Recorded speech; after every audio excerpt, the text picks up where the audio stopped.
Selfie तो लोग इनके साथ में लेते हैं, खूब डालते हैं। अब प्रधानमंत्री जी जवाब तो देते नहीं हैं।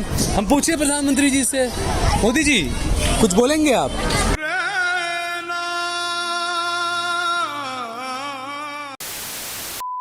कोविड को जिस तरह से हैंडल किया है, आई थिंक कोई कंट्री ने हैंडल। वो लाशें जो पड़ी हुई थी सारी, वो गंगा किनारे लाशें थी, ऑल टुगेदर वो सबका रेमडेसिविर इंजेक्शन नहीं मिल रहे थे, ऑक्सीजन नहीं मिल रहे थे, और आपके अच्छे से हैंडल किया, बहुत अच्छा हैंडल किया। रेलवे देख लो, रेलवे कहाँ था और कहाँ आ गया। कहाँ था रेलवे? आप सोचो रेलवे कहाँ, कौन सा लेवल पे था और लेवल पे था। यू नो दैट, इसमें मेरे को बताने की जरूरत। आप बताइए ना, क्योंकि मैंने देखा अभी दिवाली पर छुट्टियां थी तो लोगों को रेलवे में भर भर कर नीचे फ्लोर पर बैठ के जाना पड़ा। हमारे राष्ट्रीय खिलाड़ियों को ट्रेन में नीचे फ्लोर पर बैठ के जाना पड़ रहा है। नोटबंदी से याद आया, मोदी जी ने कहा था कि आतंकवाद की कमर टूट जाएगी, टूट गई कमर नहीं। 3 दिन पहले हमारे 3 सैनिक शहीद हो गए। वो आप हाईलाइट करोगे ना, ऐसे नहीं आप देख सकते हैं। तो हम तो सभी देखेंगे ना, सभी देखना चाहिए। चलो आतंकवाद की बात करते हैं तो कश्मीर का लेवल कहाँ था और कश्मीर का लेवल आज कहाँ है? कितने हिंदुओं ने कश्मीर में जमीन खरीद ली? नहीं, वो एक डायरेक्शन में एक कदम तो है। नहीं, यही था ना, 370 हेक्टेयर के पास जमीन खरीदेंगे, खरीदे जमीन। नहीं हुआ है वो। आज भी वहाँ पर लोगों में रोजगार नहीं है। नहीं, वो नहीं है। आज भी वहाँ पर हमारे शहीद मारे जा रहे हैं, शहीद हो रहा है। एक बात तो आप अग्री हो रहा है, तो आप इतना आराम से बोल रहे हो रहा है, तो गलत हो रहा है। नहीं, आयुष्मान कार्ड ले लो सबसे पहले, ओके, जिसमें पहले 2 लाख था, बाद में 5 किया, अभी 10 लाख किया, तो एक ये नंबर 1 वो हुआ। अभी आपका कोविड के टाइम पे आयुष्मान कार्ड में कई सारे घोटाले पाए गए। आयुष्मान कार्ड में ये कहा गया कि किसी के नाम भी नहीं थे। अपना देश इतना बड़ा है तो ये तो कहते थे ना खाऊंगा ना खाने दूंगा, ये तो कहते थे। अभी घोटाला वाला देश तो अभी घोटाला तो रहेगा, उसमें कोई रहेगा, चाहे मोदी जी कोई भी आएगा, उसमें कोई भी फर्क नहीं पड़ने वाला। 100%। आप देख रहे हैं देश लाइव, देश की आवाज। आदाब, नमस्कार, सत श्री अकाल। देश लाइव में आपका स्वागत है। मैं हूं सहल कुरैशी। दोस्तों, एक डाटा आया कि पिछले 10 साल में प्रधानमंत्री की तरफ से एक भी प्रेस कॉन्फ्रेंस नहीं की गई है, जबकि जो तत्कालीन प्रधानमंत्री रहे उन्होंने 10 साल के अंदर 100 से ज्यादा प्रेस कॉन्फ्रेंसें की। अब प्रधानमंत्री की प्रेस कॉन्फ्रेंस 10 साल से नहीं हुई, लेकिन प्रधानमंत्री के सेल्फी पॉइंट्स पूरे देश में कई जगहों पर लगाए गए और एक आरटीआई में ये खुलासा हुआ कि एक सेल्फी पॉइंट जो है वो 6 लाख रुपए का, 3 लाख रुपए का खर्चा किया गया। अब मोदी जी इंटरव्यू तो देते नहीं है पत्रकारों को, लोग इनसे सेल्फी लेते। हमने सोचा कि हम भी कुछ इंटरव्यू की कोशिश करें, तो पता नहीं है कुछ बोलेंगे या नहीं, क्योंकि सेल्फी तो लोग इनके साथ में लेते हैं, खूब डालते हैं। अब प्रधानमंत्री जी जवाब तो देते नहीं है। हम पूछिए प्रधानमंत्री जी से, मोदी जी कुछ बोलेंगे आप? सेल्फी है 6 लाख रुपए के, मोदी जी हैं ये 6 लाख में बनाए हैं, क्योंकि जो आरटीआई की गई, आरटीआई में खुलासा हुआ कि एक सेल्फी पॉइंट 3 लाख रुपए का, 6 लाख रुपए का बना। और जिस अधिकारी ने आरटीआई का जवाब दिया था कि हाँ भाई एक सेल्फी पॉइंट इतने लाख का बना है, दूसरे ही दिन उस अधिकारी का ट्रांसफर कर दिया गया। प्रधानमंत्री मनमोहन सिंह ने 117 प्रेस कॉन्फ्रेंस की थी 10 सालों के अंदर, और महापुरुष ने 10 सालों के अंदर एक भी प्रेस कॉन्फ्रेंस नहीं की। इसके अलावा मीडिया के साथ में, मीडिया के जो बंधु हैं, अच्छे सुरबुट वाले एंकर्स, उनके साथ में इनकी बहुत सारी सेल्फीज भी आपको मिल जाएगी, लेकिन इंटरव्यू नहीं देते हैं। कुछ लोगों से हम बात करने की कोशिश करेंगे, देखते हैं कोई बात करते हैं या नहीं, क्योंकि मोदी जी का डर और खौफ भी बहुत है लोगों में। देखिए लोगों का छटना शुरू हो गया। क्या नाम है आपका? रणवीर सिंह। रणवीर सिंह जी, रणवीर जी ये सेल्फी पॉइंट कितने का होगा, क्या लगता है आपको? सिर्फ आ जाइए। आपको क्या लगता है ये जो सेल्फी पॉइंट बनाए कितने का होगा ये? अभी उसका तो कोई आइडिया है नहीं। अच्छा, एक आरटीआई में खुलासा हुआ कि ये जो सेल्फी पॉइंट है इनमें 2.25 लाख रुपया, 4 लाख रुपया, 6 लाख रुपया का खर्च किया गया एक सेल्फी पॉइंट में। देश भर में लाखों सेल्फी पॉइंट ऐसे लगाए गए हैं। आप क्या मानते हैं, सही है ऐसा खर्चा करना सेल्फी पॉइंट पर?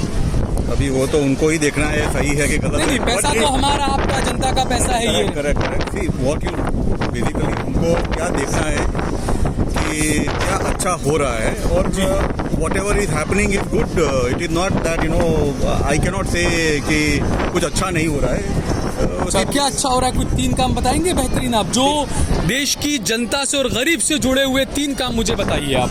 सी फर्स्ट एंड फॉरमोस्ट इज उन्होंने कोविड को जिस तरह से हैंडल किया है, आई थिंक कोई कंट्री ने हैंडल वो लाशें जो पड़ी हुई थी सारी, वो that is- गंगा किनारे लाशें थी बहुत ऑल सारी, टुगेदर वो सबका अलग अलग रेमडेसिविर इंजेक्शन नहीं मिल रहे थे, ऑक्सीजन नहीं मिल रहे थे, और आपके अच्छे से हैंडल किया। बहुत अच्छा हैंडल किया। वो सबका अलग अलग नजरिया है। अच्छा। See, that is all to go. See, what you need to look at, what is good sign, how they handle, and no doubt about it, the way they handle COVID, because the Hindi world में बोलिए, हमारे दर्शक हिंदी नहीं, ज्यादा world समझते bank हैं। का आपका WHO का जो एक पहला एक स्टेटमेंट था कि वर्ल्ड बैंक का या WHO का? सॉरी WHO का, वर्ल्ड बैंक का नहीं, WHO का जो पहला स्टेटमेंट था, आप अगर उसको रिकॉल करोगे ना तो उसके सामने आपको मालूम पड़ेगा कि किस तरह से इंडिया ने WHO ने केजरीवाल की ज्यादा तारीफ की थी दिल्ली के अंदर कोविड के टाइम में, WHO नहीं तारीफ नहीं अच्छा, उसमें ऐसा नहीं है कि केजरीवाल साहब ने अच्छा काम नहीं किया, कि इवन स्टेट गवर्नमेंट ने काफी अच्छा काम किया, ऐसा कोई नहीं है। केजरीवाल ठीक है, ये आपने कोविड की बात की, इसके अलावा दो काम और बताइए मोदी गवर्नमेंट के। दो काम में सर, उसमें क्या है कि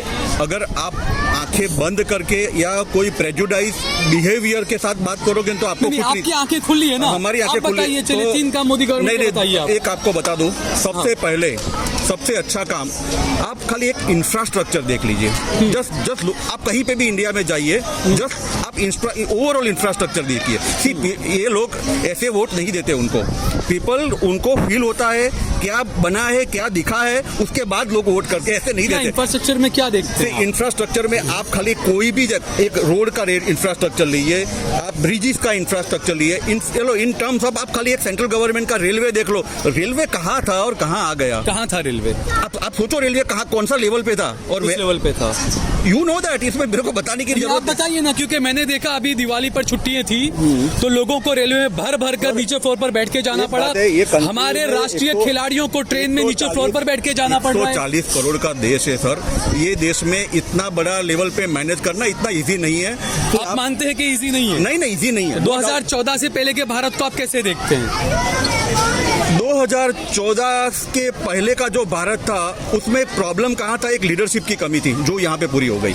अच्छा, कैसी लीडरशिप कमी आनी? लीडरशिप इन ओवरऑल, बिकॉज सी वो एक मिक्स गवर्नमेंट थी, एक डिसीजन लेने का पावर नहीं था। अभी क्या है कि लोगों में एक फर्म लीडरशिप आई है, तो लीडर इस लीडरशिप में डिसीजन लेने का पावर है। 100%। कैसा पावर बताइए जरा, क्या क्या लीडरशिप में लिया? एक नोटबंदी पर, GST पर, आपके लिए आप नोटबंदी बोलो, GST बोलो, इसका आधार कार्ड का जितना नोटबंदी से याद आया, मोदी जी ने कहा था कि आतंकवाद की कमर टूट जाएगी, टूट गई कमर नहीं। 3 दिन पहले हमारे 3 सैनिक शहीद हो गए। वो आप हाईलाइट करोगे ना, ऐसे नहीं आप देख सकते हैं। नहीं, तो हम तो सभी देखेंगे ना, सभी देखना चाहिए। चलो आतंकवाद की बात करते हैं तो कश्मीर का लेवल कहाँ था और कश्मीर का लेवल आज कहाँ है? कितने हिंदुओं ने कश्मीर में जमीन खरीद ली? नहीं एक डायरेक्शन में एक कदम तो है। नहीं, यही था ना, 370 हटने के बाद जमीन खरीदेंगे, खरीदे जमीन। नहीं हुआ है वो, मैं भी मानता हूँ कि सही चीज सब कुछ नहीं होने वाला है।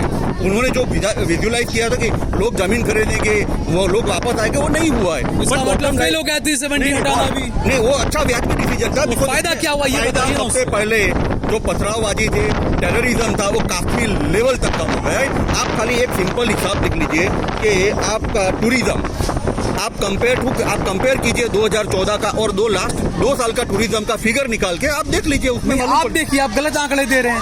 नहीं मैं टूरिज्म में गिरावट आई है जम्मू कश्मीर के अंदर। जम्मू कश्मीर में पिछले कुछ सालों में 370 हटने के बाद लोग सुरक्षित महसूस नहीं करने जाने। 370 के बाद आपका लास्ट ईयर का टूरिज्म, मेरे पास गूगल का फिगर नहीं है, बिकॉज ये अगर नहीं तो आपको मैं प्रूव करता कि ये लास्ट ईयर का जो दिवाली वेकेशन और समर वेकेशन का टूरिज्म का नंबर ऑलमोस्ट 200 से 300% बढ़ा है। That is what I feel. आने पिछले कभी ऐसा नहीं हुआ, ये आप फील करते हैं? 2014 के पहले, I am not saying 2010 to 2014, but yes when you talk about अपना 2010 से 2014 में क्या आपको नहीं पता कितना आ रहा है?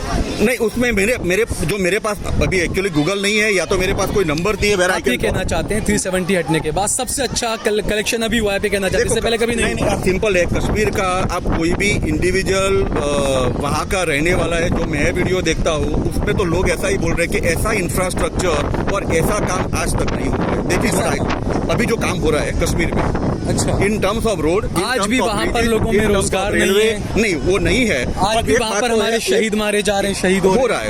एक बात तो आप अग्री हो रहा है, तो आप इतना आराम से बोल रहे हो रहा है, तो गलत हो रहा है ना? नहीं, गलत हो रहा है, ऐसा नहीं है। गलत होता ही है। उसमें हम ऐसा नहीं बोल रहा हूँ। काफी सारा चीज डिसीजन में है कि सेंट्रल गवर्नमेंट ने जो प्लान किया होगा वो लेवल पे नहीं पहुंचा। नहीं, कर्जा इलेक्शन में एक आगे बढ़े। कर्जा 70 साल में आज तक जितने प्रधानमंत्रियों ने मिलकर जितना कर्जा लिया, उससे ज्यादा कर्जा उन सब प्रधानमंत्रियों ने 55 लाख करोड़ का कर्जा लिया। मोदी जी ने अकेले ने 100 करोड़ लाख का कर्जा ले लिया 10 साल के अंदर। नहीं, हो सकता है, मैंने ऐसा नहीं बोल रहा है। कहाँ गया वो पैसा? नहीं, पैसा तो काफी सारा आप जो देख रहे हैं कि इंफ्रास्ट्रक्चर में काफी सारा पैसा डाला है। ऐसा नहीं है। पहले अहमदाबाद पूरा गांव था, इंफ्रास्ट्रक्चर बिल्डिंग कुछ थी नहीं। ऑनेस्टली स्पीकिंग, अगर आप ये रिवर फ्रंट देखोगे तो ये पावर में आया एज अ चीफ मिनिस्टर। ये रिवर फ्रंट इतना गंदा था साहब। यहाँ पे नीचे देसी दारू मिलता था और वो पूरा झुपड़पट्टी और पूरा न्यूसेंस था। और रिवर फ्रंट का ऐसा रिवर फ्रंट मायावती ने और अखिलेश यादव ने लखनऊ में भी बनाया था। करेक्ट, तो अच्छा ही काम किया था ना। तो क्या एक मुख्यमंत्री जो काम करता है, यहाँ पर ही मुख्यमंत्री जो काम किया, मायावती मुख्यमंत्री ने अच्छा ही काम किया। ऐसा नहीं है वो अच्छा, उन्होंने ऐसा नहीं। प्रधानमंत्री बनने के बाद मोदी जी की 3 बड़ी उपलब्धियां जो देश के गरीबों से, देश की आम जनता से जुड़ी हो, बताइए आप। 3 उपलब्धियां देश के गरीब से और देश की जनता से जुड़ी हो, ऐसे 3 काम बताइए मोदी जी का। नहीं, गरीब से आप तो सबसे पहले इसका ये आयुष्मान कार्ड ले लो, सबसे पहले। ओके, जिसमें पहले 2 लाख था, बाद में 5 किया, अभी 10 लाख किया, तो एक ये नंबर 1 वो हुआ। अभी आपका कोविड के टाइम पे आयुष्मान कार्ड में कई सारे घोटाले पाए गए। आयुष्मान कार्ड में ये कहा गया कि किसी के नाम भी नहीं थे। अपना देश इतना बड़ा है तो ये तो कहते थे ना खाऊंगा ना खाने दूंगा, ये तो कहते थे। अभी घोटाला वाला देश तो अभी घोटाला तो रहेगा, उसमें कोई रहेगा, चाहे मोदी जी कोई भी आएगा, उसमें कोई कोई भी फर्क नहीं पड़ने वाला। 100%, बिकॉज ऐसा उसका मतलब ये नहीं है कि काम रुकना नहीं चाहिए, काम तो होना चाहिए। तो काम होता रहेगा और कोई भी घोटाला तो रहेगा, उसमें ऐसा कोई no one can control the घोटाला, वो सब रहेगा बिकॉज वो माइंडसेट। बड़े बड़े दावे होते हैं ना, खाऊंगा ना खाने दूंगा। हमको एज इंडिविजुअल क्या देखते हैं, काम आपको एक बात सिंपल है, कोई भी काम हो रहा है आपको महसूस होना चाहिए, फील होना चाहिए और दिखना चाहिए। वो 3 हो रहा है, बाकी और सब। चलिए, शुक्रिया।